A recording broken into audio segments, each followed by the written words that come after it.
Today, I'm going to show a woman who copes with her mental struggles in the most unconventional way. It is through a drama, mystery, and thriller film called Swallow. Spoilers ahead. Watch out and take care. Unresolved feelings often lead to one's health problems, both mentally and physically. It can also affect one's relationship with others and steer into a pit of depression. In this film, a young wife named Hunter journeys into self-discovery while burying the pain of her past. Along the way, she finds a sense of comfort in random objects, not to own, but to eat. Hunter and her husband Richie Conrad live together in a high-end and luxurious estate as a newlywed couple. Hunter came from a poor family and is recently introduced to the wealthy life of her husband's family. Despite her relatively comfortable life, Hunter feels a sense of loneliness because Richie is constantly preoccupied.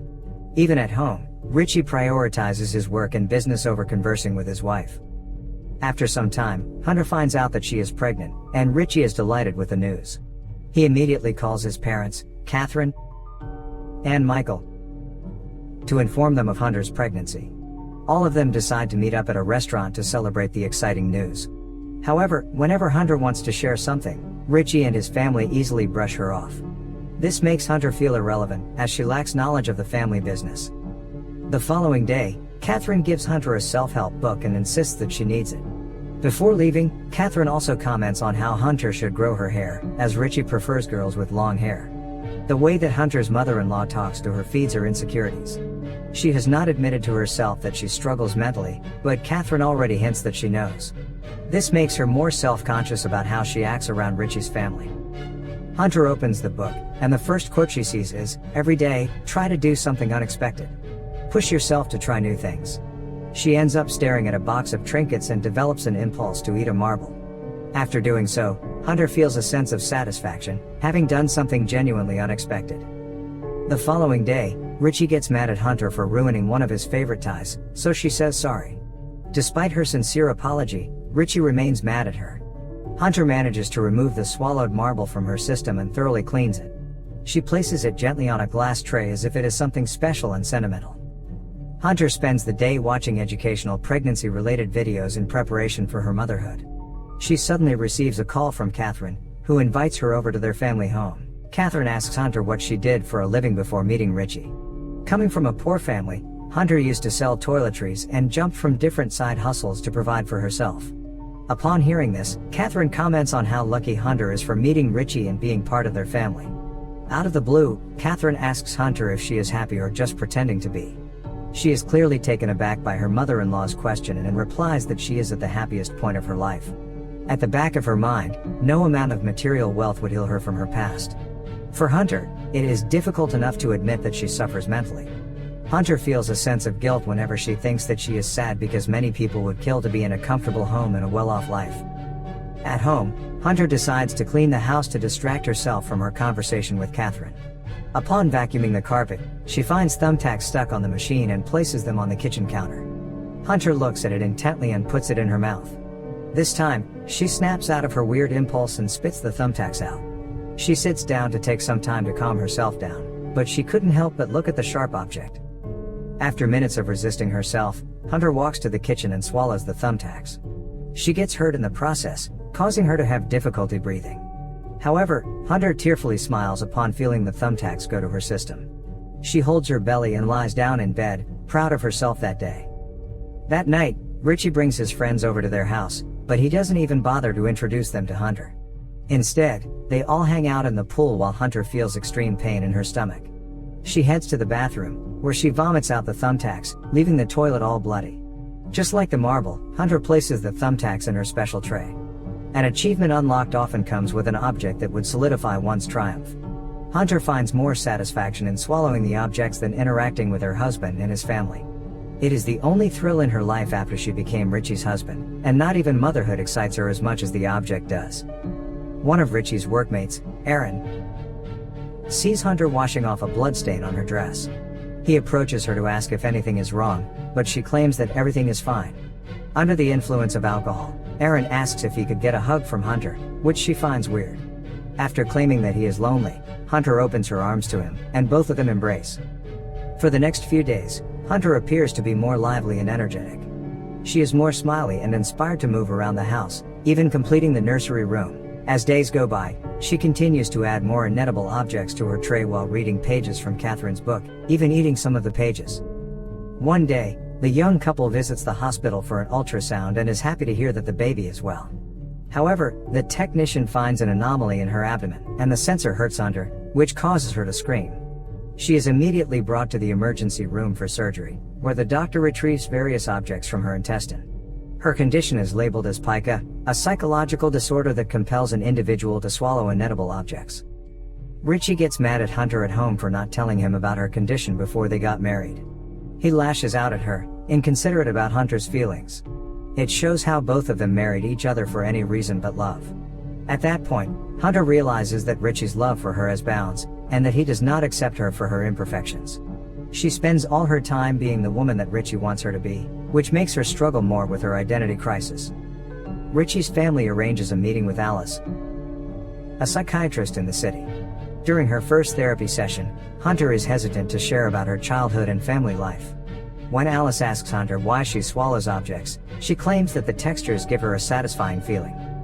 At home, Richie and his parents introduce Hunter to Louie, a nurse who will monitor her as she recovers. At first, Hunter is hesitant to be looked after, but she has no choice but to abide by Richie's parents. At that moment, Hunter feels trapped in her marriage, as she feels controlled. Louie attempts to help Hunter in her daily routines, but she is hostile towards him. She claims that she can do everything on her own without his help. In response, Louie disregards Hunter's mental illness and claims that it is due to her privileged life. Hunter is aware of her privilege, and she is grateful for it. However, some instances make her crave a much simpler life filled with memories, not things. With Louie around, she feels more entrapped, but she understands that it is for her and the baby's safety.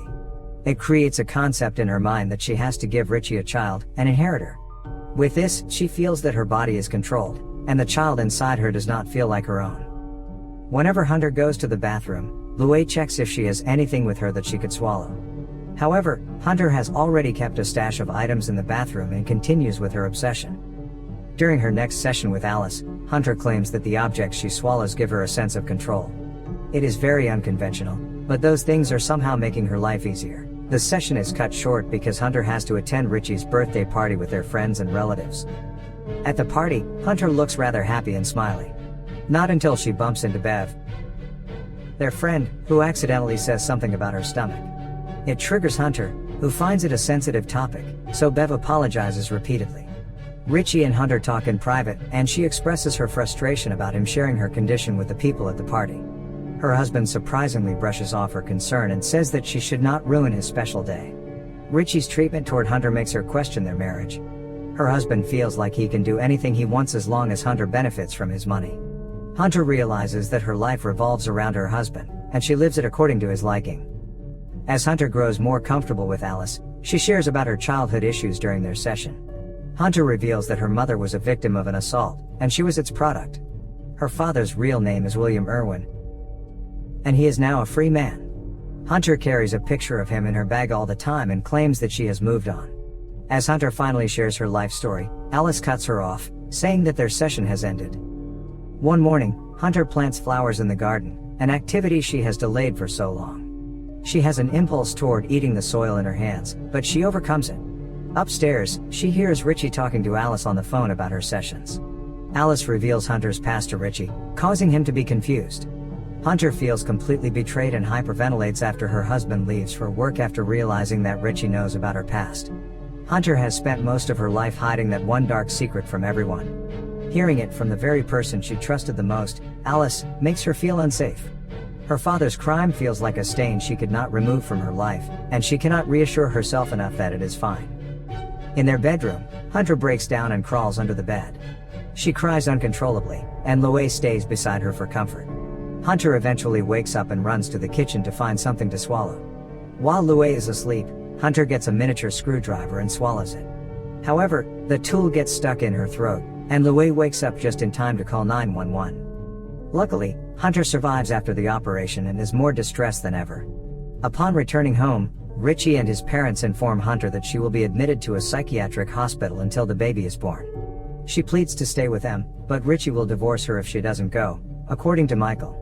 Without a choice, Hunter signs the admission papers, and the family escorts her outside the house. Before leaving, Hunter says that she forgot something inside and goes back to the room. Lue follows her as part of the protocol, obviously feeling sorry for her. Both of them stare at each other, and Lue helps Hunter escape from the house and Richie's family. He informs them that Hunter is just in the bathroom, so there is nothing to worry about. While Hunter runs through the woods, Richie checks the bathroom and finds out that his wife got away. Hunter makes it to the road, where a stranger drops her off at a motel. That night, Hunter calls Richie to inform him that she rushed into their marriage and family life just to make him happy. Richie begs her to come back, but he insults and belittles her after refusing to do so. The scene exposes Richie's manipulative side and his real intentions toward Hunter. He found a woman that would tolerate his behavior, but not for long. She feels empowered after turning him down for the first time, realizing that she is much more worthy than he claims. She spends the rest of the night watching television while eating soil from outside. The following day, Hunter calls her mother to ask if she could visit her. In a respectful tone, her mother says that she has guests, and there is just not enough room for her. These words hurt Hunter because she needs her mother in this critical moment of her life. Instead, Hunter goes to her biological father's house, where a party is about to begin. William and his wife, Lucy, are throwing a party. The couple welcomes Hunter into their home and even introduces her to their daughter. Shortly after, Hunter reveals her true identity, which takes William by surprise. He becomes uncomfortable and uneasy upon hearing Jill McCoy, Hunter's mother. She threatens him about ruining his life, but William takes every word bravely. Both of them have an emotional conversation. William professes his shame for the crime he committed years ago. Hunter then asks if he is ashamed of her, to which he replies that he isn't. Sensing that Hunter is going through a serious crisis, he assures her that she is not at fault and she did not do anything wrong. His mistake should not make her feel any less of a person and not take shame for his crime. After their much-needed closure, Hunter goes to a nearby clinic to access pills that would end her pregnancy. Without second thoughts, Hunter takes the prescribed medications and completely gets rid of the baby in a public restroom. Afterwards, she looks at herself in the mirror and gives a faint smile. Hunter leaves as she is ready to start a new life. The story revolves around Hunter's struggles with self-identity. All her life, she felt pushed away and unwanted because of how she was conceived. Growing up in an unhappy home, she has never felt a sense of belonging anywhere else. Richie has been her silver lining, or so she thought. As a wife, she followed Richie's rules, and it cost her happiness. Even her pregnancy is done to satisfy Richie and his family, portraying his conditional love for her. Hunter swallows things to make her feel in control, for once. From Hunter's birth to her own pregnancy, all the choices are made for her and not by her. The psychological distress spiraled her into an illness of swallowing these objects. The conversation with her father frees her burdens in life. Hunter decides to get rid of the baby, as she does not want the child to end up just like her. Having experienced a sad upbringing, she prevents her supposed-to-be baby from witnessing the bitter side of life. In the end, Hunter chose to accept herself as she is, one of the hardest pills to swallow.